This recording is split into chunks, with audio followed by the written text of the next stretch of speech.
Bonjour à toutes et à tous, bienvenue sur le podcast Diagonaliste dédié aux diagonales de France, randonnée de longue distance à vélo. Je suis Marc Jacquemont et je vous accompagnerai lors de ces aventures. Aujourd'hui, c'est un numéro bonus et nous avons le grand plaisir d'accueillir Jean-Luc, vrai cycliste et faux diagonaliste. Effectivement, Jean-Luc est un diagonaliste de chambre qui vient de terminer Strasbourg-Perpignan chez lui et en sandales Shimano, bien entendu. Bonjour Jean-Luc, merci de participer à ce podcast. Peux-tu te présenter ? Bonjour Marc, vraiment content et très heureux d'être invité à ton podcast. Alors moi c'est Jean-Luc Schneider, je me situe dans la tranche des presque 60 ans.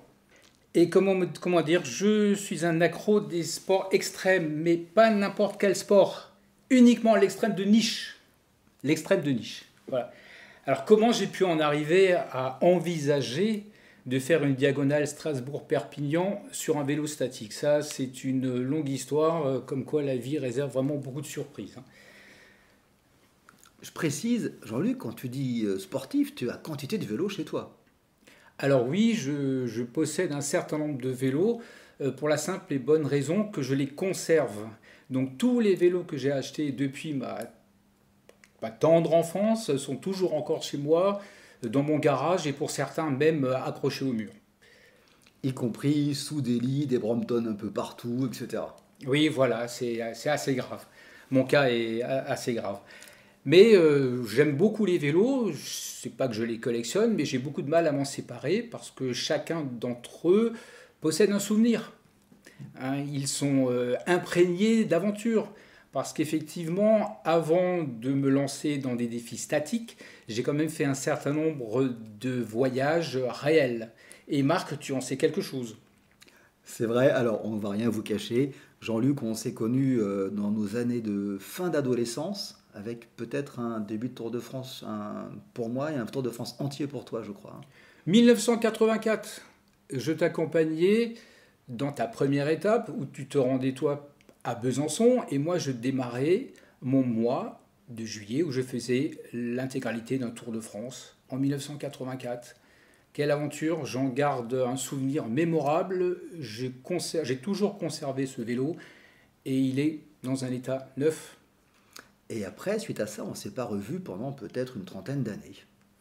Eh oui, la vie, on ne s'est pas revus durant quasiment une trentaine d'années et il a fallu que je découvre un livre que tu as écrit, parce que tu es cycliste écrivain, et je découvre au fil de la lecture mon nom mentionné dans ce livre. Quelle ne fut pas ma surprise. Et immédiatement, mon premier souci était de te retrouver et de recommencer à raconter toutes nos histoires. Et voilà comment on en arrive à faire n'importe quoi. Alors justement, comment tu te dis à un moment, vu que tu es un vrai sportif, tu vas faire une diagonale de chambre? Alors effectivement, j'ai fait beaucoup de voyages à vélo, un certain nombre, et toujours avec cette particularité, j'ai fait plusieurs fois la descente Strasbourg-Marseille, j'ai fait 2 fois la descente Strasbourg-Montpellier, avec la particularité d'utiliser un vélo Brompton, un vélo pliant. Alors pour moi c'est très pratique parce que finalement le vélo Brompton il règle un tas de problèmes. Il suffit de le plier quand tu vas dans un hôtel, dans un camping. Pour moi il n'y a pas de souci. Et je fais du vélo statique pour la simple et bonne raison qu'il faut s'entretenir. Et pour moi le vélo statique c'est le moyen le plus facile, le moins contraignant pour conserver une certaine endurance. Alors tous les jours, je m'entraîne. Je fais en moyenne 45 minutes de vélo avec des parties fractionnées. Et ça me permet de conserver ma forme. Je précise aussi que tu as des Brompton, que tu habites quasiment au centre-ville et c'est bien plus pratique dans un appartement de ranger ces Brompton sous des lits un peu partout. Oui, voilà, j'ai 2 Brompton sous une armoire, plus le Brompton de mon épouse. Et effectivement, je ne possède pas de voiture par choix personnel, donc je m'impose toutes les distances à vélo. Mais imposer est un mot qui n'est pas bien choisi. En fait, c'est un plaisir plus qu'autre chose. Tu as aussi un vélo cargo, je crois. J'ai un vélo cargo et ça m'a réglé la problématique de tout ce qui concerne les courses. Donc je peux transporter tout et n'importe quoi à vélo cargo, donc ça c'est pas une excuse. Tu es un vrai Strasbourgeois avec plein de vélos en fait. Je suis un vrai Strasbourgeois avec plein de vélos qui a la chance de pouvoir se priver volontairement de voiture parce que je considère que c'est une chance. Alors quand même, pourquoi tu t'es dit je vais faire une diagonale chez moi? Ben, cher Marc, tu es un peu responsable de cette situation. Ça fait quand même plusieurs mois, pour pas dire années, que tu me demandes à ce que je réalise une vraie diagonale. Partant du principe que je serais supposé avoir l'endurance, j'ai fait un certain nombre de choses, de voyage à vélo, donc je serais susceptible de faire partie de cette famille des diagonalistes. Et je t'ai plus ou moins toujours opposé mon refus parce que voilà, le temps c'est compliqué. Et malgré tout, je ne dispose pas vraiment du vélo adéquat pour ce genre d'épreuve. J'ai un vélo couché et petit à petit, m'entraînant tout le jour sur mon statique, m'apparaît l'idée que la possibilité de faire une diagonale statique en respectant toutes les contraintes serait possible. Donc j'ai creusé le sujet, j'ai commencé à m'entraîner en ce sens, c'est-à-dire que j'ai augmenté les distances. Donc j'ai fait les entraînements que vous, diagonalistes réels, vous faites tous. J'ai fait des pseudo-brevets dans mon cas, des 100, 200, 300 et un 400. Tout ça en un jour. Le 400, le 300, le 100. Lorsque j'ai terminé le 400, je me suis dit que finalement, la possibilité d'envisager une diagonale statique était possible. Et là, j'ai pris les choses au sérieux et j'ai commencé à acheter un compteur kilométrique extrêmement précis. J'ai mesuré la circonférence de ma roue au centimètre près, au millimètre près, j'ai réglé le compteur kilométrique et je me suis dit, eh ben on va y aller. Tu as fait le choix de commencer par une des plus petites, hein, c'est de la sagesse, notamment Strasbourg-Perpignan. Pourquoi Strasbourg-Perpignan et pas Dunkerque, Hendaye? Tu partais de chez toi, c'était plus simple? Mais oui, et surtout je connaissais la route pour avoir fait plusieurs fois, pour avoir fait plusieurs fois cette distance en réel. Et lorsqu'on fait une diagonale en statique, il y a quelque chose de très important, c'est le mental, l'imaginaire, parce que le cerveau souvent ne fait pas de différence entre le réel et l'imaginaire. Donc lorsque je connais la route, je pouvais me situer réellement à chaque kilomètre. Je pouvais visualiser chaque kilomètre. Parce qu'il faut absolument préciser que cette diagonale, je l'ai préparée avec un GPS, donc avec l'application Komoot, et je pouvais à chaque instant répondre à la question « Où te situes-tu » Je savais où j'étais, sans le moindre problème. D'accord ? Donc, lorsque je voyais les kilomètres sur mon compteur défiler, pour moi, il suffisait d'imaginer l'endroit. À force d'avoir fait ces kilométrages, je pouvais visualiser l'endroit. Et c'est quelque chose qui marche et qui aide très largement à progresser. Donc tu savais où tu étais, à chaque endroit. Je savais où j'étais. Je précise que devant mon vélo statique, sur le mur, j'ai affiché une carte de France où j'ai fait le tracé de ce périple avec chaque point de contrôle. Donc les 10 points de contrôle, tous les 120 km, étaient bien tracés sur ma carte. Et je me suis forcé virtuellement à passer par des villes, même des villages que je connaissais. Donc lorsque je voyais le kilométrage affiché sur mon compteur, je pouvais virtuellement savoir où j'étais. Et voyant cette progression sur le mur en visualisant la carte, ça aide vraiment. C'est quelque chose qui fait passer le temps de façon positive et qui surtout permet de simuler une progression. Et on peut vraiment voir cette progression en visualisant la carte. Quand tu es chez toi, le dénivelé est quand même assez régulier, il faut être honnête. Quand tu as tracé ton itinéraire, tu as fait un parcours un peu plus long. Alors oui, j'ai fait un parcours un peu plus long. Alors ça c'est marrant parce que je sais très bien que mon parcours faisait 1013 km, le parcours GPS. Donc un peu plus long que le parcours minimum imposé sur cette diagonale qui est de... Je crois qu'on est autour de 940. Voilà, 940 km. Voilà. Alors pourquoi j'ai fait ça ? Je précise parce que je voulais passer par les endroits que je connaissais. Voilà. Donc ça aurait été plus simple pour moi, effectivement, de faire un faux parcours de 940 km et de simplement pédaler. Mais non, ça ne fonctionne pas. Il fallait quand même rajouter du plaisir et pas que de la souffrance, évidemment. Parce que ce n'est pas que de la souffrance, tout ça. Donc tu as fait des petits détours pour passer voir un village que tu connaissais, voir des amis, etc. On va venir précisément sur le déroulé de ta diagonale. Dans la préparation, est-ce que tu as eu quelques appréhensions avant de démarrer? Alors, avant de démarrer, non. Pourquoi? Parce que lorsque j'ai démarré cette diagonale, je me suis senti prêt.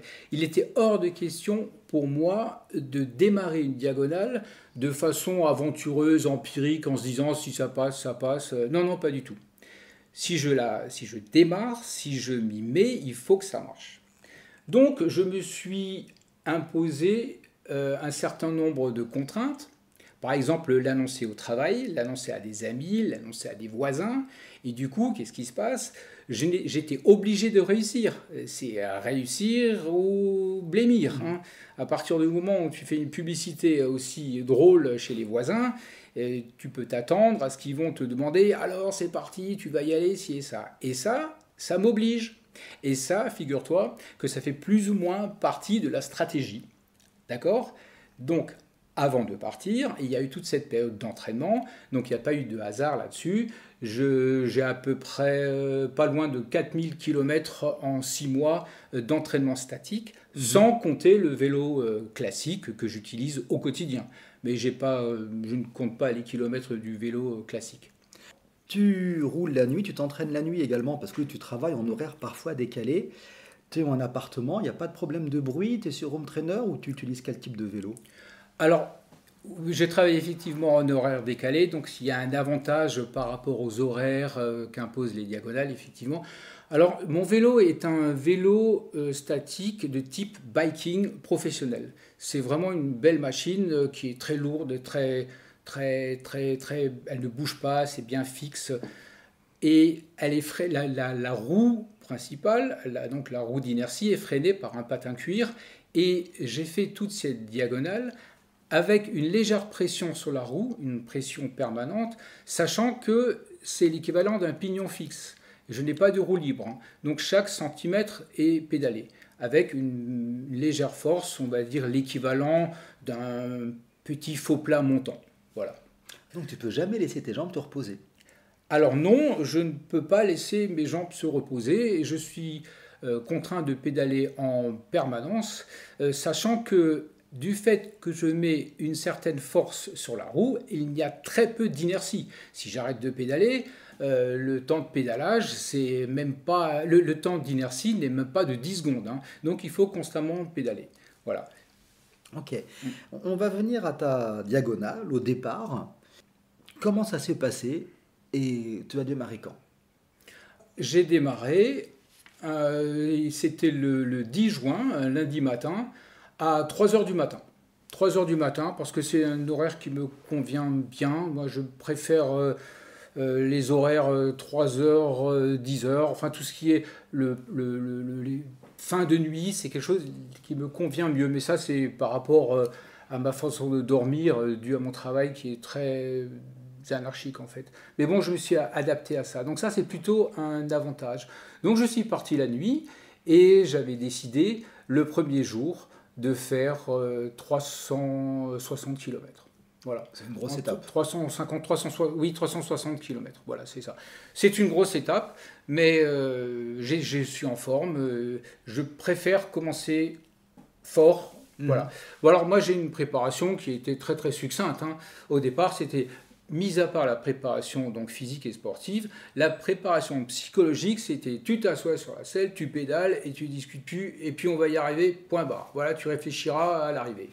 Voilà, et ben finalement ça fonctionne. Mais ça demande une préparation, sinon c'est plus ridicule qu'autre chose. Mais si c'est bien préparé, on peut effectivement se lancer dans ce genre de défi. Je n'allais pas évidemment m'imposer une réelle feuille de diagonale telle que vous utilisez vous, parce que ça n'avait pas de sens.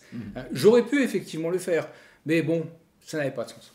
Alors, tu as fait une feuille. Entre nous, Tu m'as envoyé un texto quand tu es parti, hein, à 3 heures du matin, et tu m'as envoyé un texto tous les 120 km pour m'avertir de ta progression.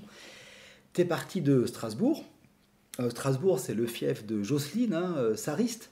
Tu l'as rencontrée? Alors oui, alors ça c'est incroyable. Ça a été un véritable honneur pour moi. Franchement, et ça a réglé beaucoup de problèmes physiques, psychiques et tout ce que tu veux.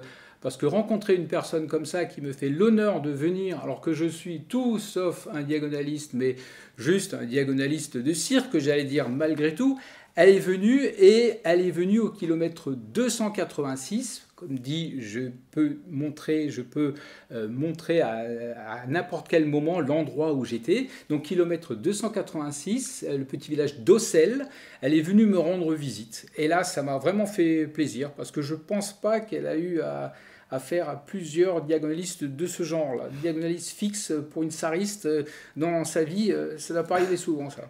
Alors, kilomètre 286, c'était la première étape. Hein. Dans la première étape, exactement, le premier jour, tout à fait.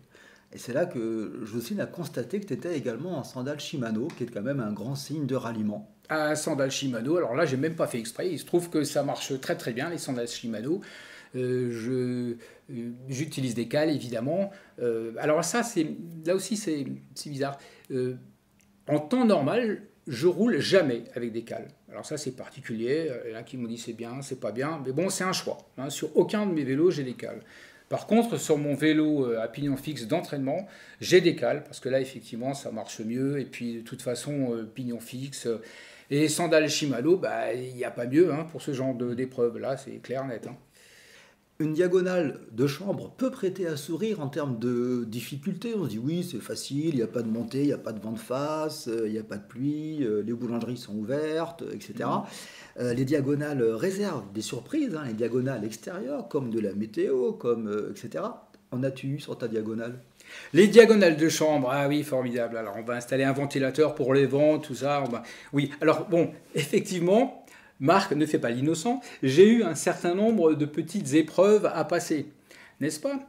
Et à un moment, je demande simplement à ma chère épouse si elle veut bien me préparer un café et elle m'annonce qu'il se trouve que le bistrot est fermé et qu'il va falloir que je pousse un petit peu plus loin parce que, voilà, Marc, tu m'obliges à rajouter un petit défi dans l'épreuve, donc non, tu ne prendras pas de café maintenant. Alors ça, c'était assez drôle, y compris les crevaisons que tu m'as imposées, évidemment, l'orage, un énorme orage. Ah oui, j'étais confronté à un orage alors que j'avais regardé la météo, hein, j'avais vraiment bien fait le travail, mais non, il a fallu que je choisisse le moment où je tombe sous un orage, où je me suis imposé effectivement 10 minutes de douche sous ma propre douche avec une cape de pluie. Ah oui, ça, non, j'ai subi.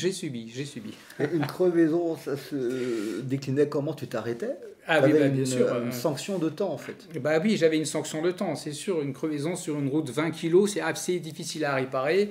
Et puis bon, voilà, hein, la rustine ne fonctionnait pas. Donc je m'arrêtais effectivement 15 minutes. Mais finalement, c'était pas plus mal. Quoique la première fois, lors du premier arrêt imposé, je me suis dit, je vais rattraper. Et bêtement, j'ai rattrapé. Mais après, je me suis dit, on va arrêter les bêtises. Hein. On va utiliser ces arrêts forcés comme étant du repos. C'est pas plus mal. Et finalement, ces arrêts forcés, ils étaient plutôt bienvenus. Eh ouais. Peut-être pas ceux des cafés, parce que là, se priver de café, c'était un peu plus compliqué. Ou quand on m'annonce que la boulangerie est fermée et qu'il faut que je mange un peu plus tard, là, bon, c'était un peu difficile. Voilà. Mais c'était marrant, il faut s'imposer des défis. Effectivement, c'est pas juste s'asseoir et pédaler, c'est un petit peu plus complexe que ça. Mais c'est une épreuve psychique, psychologique qui est vraiment très intéressante et c'est parfaitement faisable. On va y venir. Alors, je crois que tu as eu aussi des déviations, des ponts coupés. Hein, c'était pas un long fleuve tranquille. Tu parles d'épreuves psychiques. Justement, une diagonale en chambre, ça peut être long. Comment tu gères le temps? Parce que tu n'as pas le paysage à regarder, tu n'as pas les voitures qui passent à côté. Comment tu gères le temps? Alors oui, comment je gère le temps, bien sûr. Alors le temps, faut être précis. C'est effectivement, le temps, c'est 3 jours et 6 heures. D'accord? Voilà. Donc... Moi, je me dis 3 jours et 6 heures, ça va passer, hein, c'est pas non plus 3 ans, et voilà, donc c'est quelque chose qui passe. Et alors, il fallait que je trouve une technique pour accélérer le temps. Et là, j'ai vraiment réfléchi à ça, comment accélérer le temps. Donc, accélérer la sensation du temps, évidemment, parce que bon, le temps, soi-disant, n'existe pas, mais enfin, ça, c'est autre chose. Mais en tout cas, le temps est quelque chose qui se mesure, et on peut peut-être accélérer la mesure de ce temps. Alors, j'ai inventé une technique avec des sabliers, 3 sabliers. Donc, j'ai 3 sabliers, un sablier de 15 minutes, un sablier de 45 minutes, et un sablier d'1 heure. D'accord ? Donc chacun de ces sabliers représente un kilométrage. En gros, 15 minutes, c'est 6 km, 45 minutes, c'est une vingtaine de kilomètres, et 1 heure, c'est à peu près 25 km. Voilà. Donc je procède ainsi. Je prends les 3 sabliers et je les retourne simultanément, tous les 3. Et je concentre mon attention sur le sablier de 15 minutes, qui lui va s'écouler rapidement. En 15 minutes, c'est assez rapide. Une fois que ces 15 minutes sont écoulées, je retourne ce même sablier pour un autre cycle de 15 minutes. Après ce second cycle de 15 minutes, je dirige mon attention vers le sablier de 45 minutes et mathématiquement, je constate qu'il ne reste plus que 15 minutes avant qu'il ne se vide complètement. Et enfin, lorsque je prends le sablier d'1 heure, il ne restera également plus qu'un quart d'heure. J'ai l'impression que tout ne dure que 15 minutes. Et si je répète 4 fois ce cycle, j'ai fait 100 km. Et 100 km, c'est pas rien. Et effectivement, je pouvais écouter des émissions, des podcasts, de la musique. Ça passe relativement vite avec cette technique du sablier. Évidemment, je n'ai pas passé 3 jours à retourner des sabliers. Ça, c'est sûr. Au bout d'un moment, on s'en passe. Et là, on regarde le kilométrage, on regarde la carte sur le mur, on regarde sa progression virtuelle. Et plus on progresse, plus on a envie d'arriver. Plus on progresse, plus on se dit, il y a des chances que ça fonctionne. Et là, forcément, ça facilite. Ça facilite. On n'est pas dans la même démarche d'une personne qui va se dire je vais me mettre sur mon vélo statique, je vais faire un quart d'heure, je vais faire 1 heure de sport. Ça ne marche pas comme ça. On est dans tout à fait une autre démarche. Voilà. Tu as eu des coups de mou, des difficultés ou pas? Alors oui, figure-toi que oui. J'ai eu un coup de mou, mais c'était dans une zone industrielle. Ah oui. C'était dans une zone industrielle et je voyais parfaitement où j'étais et c'est assez drôle.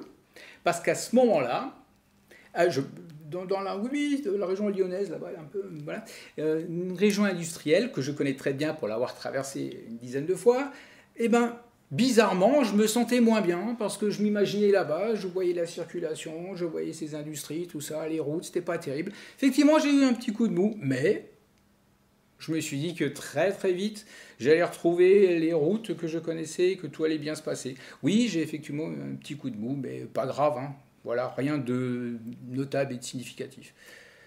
Physiquement, des douleurs, des difficultés. T'as des gants quand tu roules ou t'as pas de gants, toi, d'ailleurs? Alors oui, si, j'ai des gants cyclistes, toujours. Alors, c'est la sensation plus qu'autre chose, parce que le gant cycliste sur un vélo statique n'a pas vraiment d'intérêt, voilà, parce que je ne vais pas tomber du vélo, puis bon, et je ne souffre pas de vibrations. Ça, c'est très important.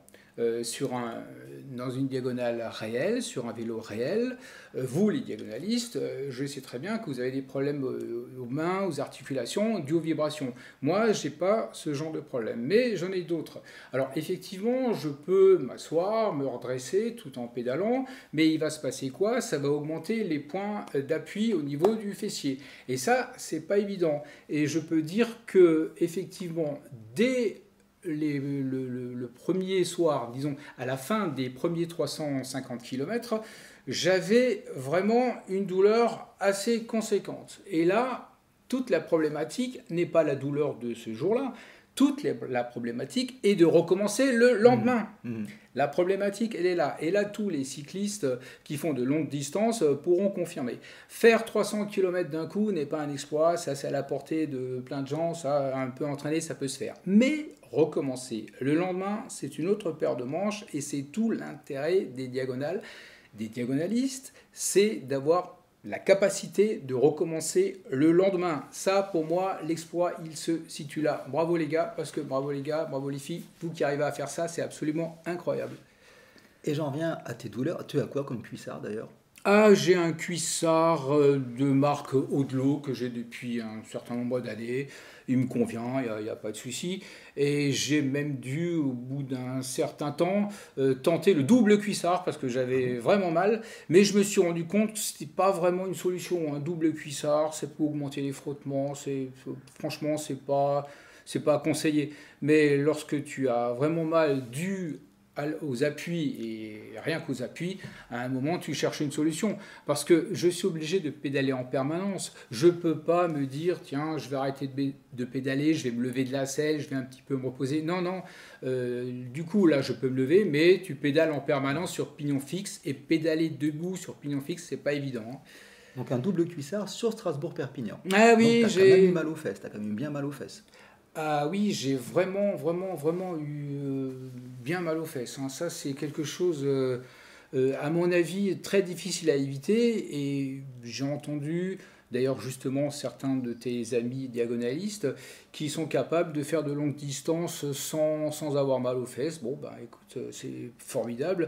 Ou alors, ils ont réussi à optimiser le réglage absolu du vélo, où ils disposent d'un matériel parfaitement adapté, mais ça, c'est pas évident.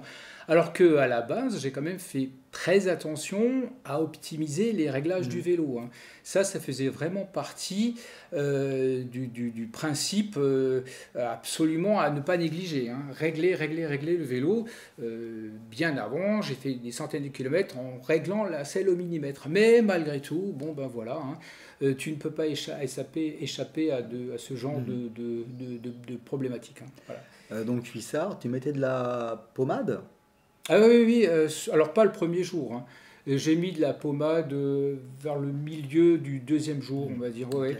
J'ai mis vraiment, voilà, ça c'était absolument indispensable. Comme dit, c'était juste des problématiques de compression, hein. J'avais pas d'infection, pas de choses comme ça, ce qui peut arriver. Donc c'est une douleur compressive. Donc elle se gère, d'accord? Tu gères ça psychologiquement, c'est comme ça se gère. Voilà, si une douleur avec une infection ou des choses comme ça, là, ça aurait été une autre paire de manches. Donc, franchement, je ne pouvais pas et je ne veux pas me plaindre de cette douleur. Elle fait partie, elle n'était pas si grave que ça. Alors, chaussures Shimano, pommade, mal de fesses, on pourrait entendre un vrai diagonaliste. T'es parti lundi matin à 3h, t'es arrivé quand à Perpignan? Alors, je suis parti lundi matin à 3 heures du matin et je suis arrivé à Perpignan le 13 juin à 6h21 dans les délais. Dans le 13 juin, donc lundi, mardi, mercredi. À 6h21 du matin et l'heure limite était 9h du matin. Voilà. Donc, je suis arrivé là.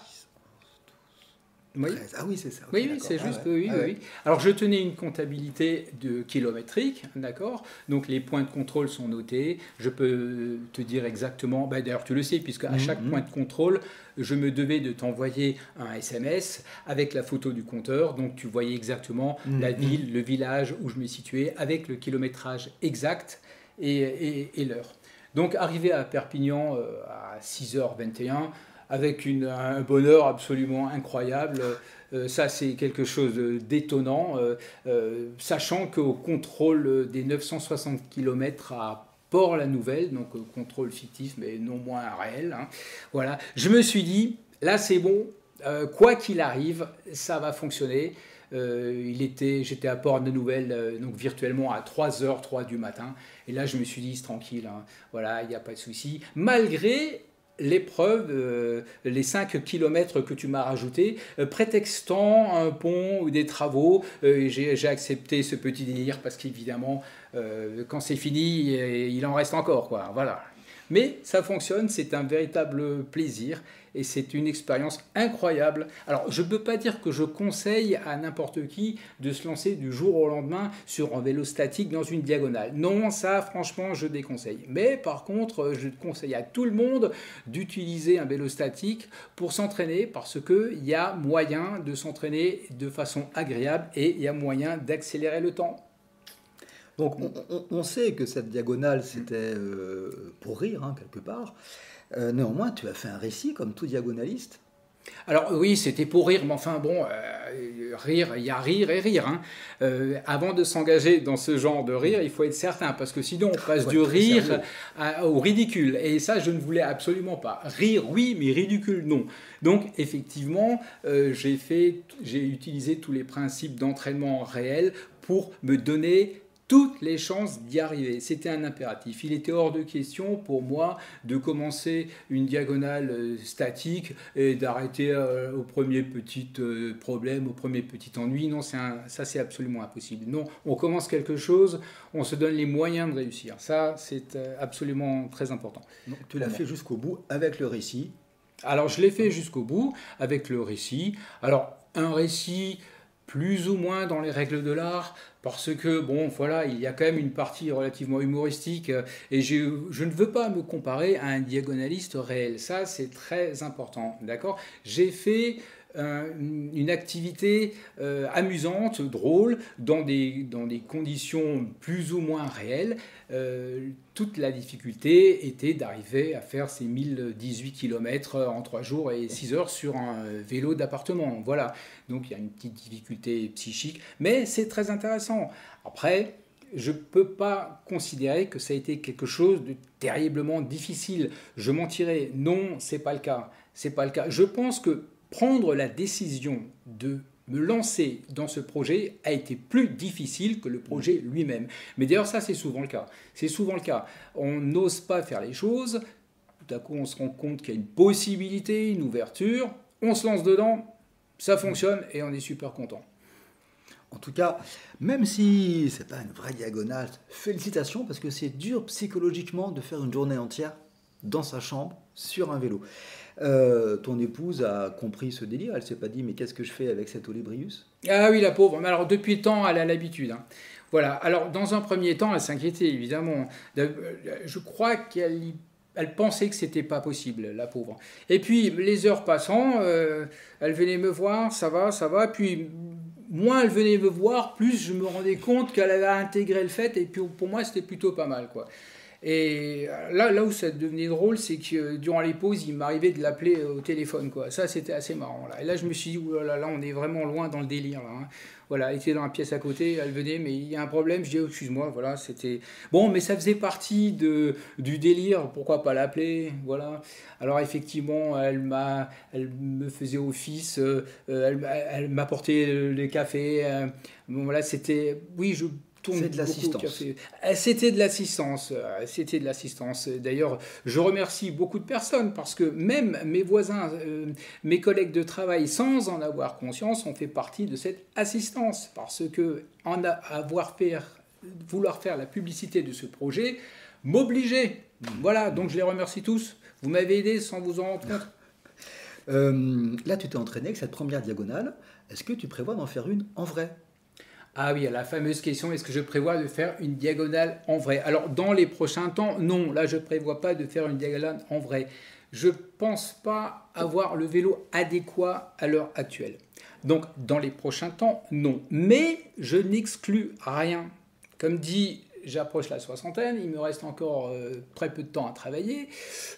Si la forme se maintient, je n'exclus rien. Dès lors que j'ai le temps, mon esprit libéré, pourquoi pas ? Donc, dans les premiers temps, actuellement, non, mais je ne peux pas l'exclure. Voilà, ça, c'est sûr. Voilà une bonne nouvelle. Et as-tu des projets, justement, d'intérieur ou d'extérieur ? Alors, on parle de projets futurs, ou alors... projet futur... si j'arrive à démouler une Charlotte aux fraises sans provoquer un désastre, ça sera déjà pas mal. Et puis courir un marathon dans une roue géante pour hamster, ça serait intéressant aussi, hein. L'extrême de niche, mon ami, l'extrême de niche, n'est-ce pas ? Voilà. Donc je vois les projets farfelus. As-tu autre chose à ajouter en fin de podcast ? Faire une diagonale sur un vélo statique, c'est quelque chose de possible. Moi, je conseille à tout le monde de bouger, de faire du sport, pas forcément de se lancer dans une diagonale. Ça, c'est à réserver aux personnes qui se sentent capables. Mais faire du sport, c'est quelque chose qui maintient, c'est quelque chose qui fait plaisir, c'est quelque chose qui règle énormément de problèmes. Le vélo d'appartement, pour moi, n'est pas une fin en soi, évidemment, mais c'est quelque chose qui m'aide, qui me permet de m'entraîner tous les jours, de garder une certaine forme. Je conseille aux gens de bouger, de faire du sport. Peu importe votre âge, bougez. Moi, je fais ça depuis que j'ai 16 ans. Puisqu'à 16 ans, je commençais déjà à m'entraîner sur un vélo statique, le vélo statique de mes parents, dans le futur projet de mon Tour de France, qui s'est fait en 1984. Donc, je connais un peu le sujet du vélo d'appartement. Tu as une grande expérience du vélo statique, ça je ne savais pas. Ah okay. Oui. Comme dit, à 16 ans, j'avais donc pris cette décision de faire le Tour de France. D'ailleurs, là, il y a une petite anecdote assez marrante, c'est que j'ai acheté mon vélo du Tour de France lors d'une récréation de 10 heures à l'école. Je suis allé voir le marchand, j'avais vu le vélo en vitrine, j'avais l'argent, bonjour, je veux acheter ce vélo, très bien, je vais le chercher ce soir, et je suis rentré le soir chez mes parents en leur annonçant que j'allais faire le Tour de France, à 16 ans. Alors comme tous les parents, c'était oui, bien sûr, il est mignon, voilà, tout va bien, voilà, c'est génial, vas-y, voilà. Le problème, c'est qu'effectivement, je me suis entraîné sur le vélo statique de mes parents et ça a effectivement conduit à ce projet du Tour de France en 1984, dont tu es parfaitement au courant. Je précise que cette diagonale, bien évidemment, n'est pas homologuée, ça tu le savais pertinemment. En tout cas, merci beaucoup Jean-Luc pour avoir partagé ton expérience unique. J'en connais peu des diagonalistes d'intérieur. Ton retour sera précieux si jamais d'autres diagonalistes d'intérieur veulent se lancer. Merci à tous nos auditeurs de nous avoir rejoints. N'hésitez pas à nous envoyer un email à diagonaliste@gmail.com si vous avez des questions, des suggestions, une diagonale à partager ou me laisser un commentaire bien entendu. Merci à tous. Merci Jean-Luc, au revoir. Merci Marc, merci pour cet accueil chaleureux. Merci, j'en garde un très bon souvenir.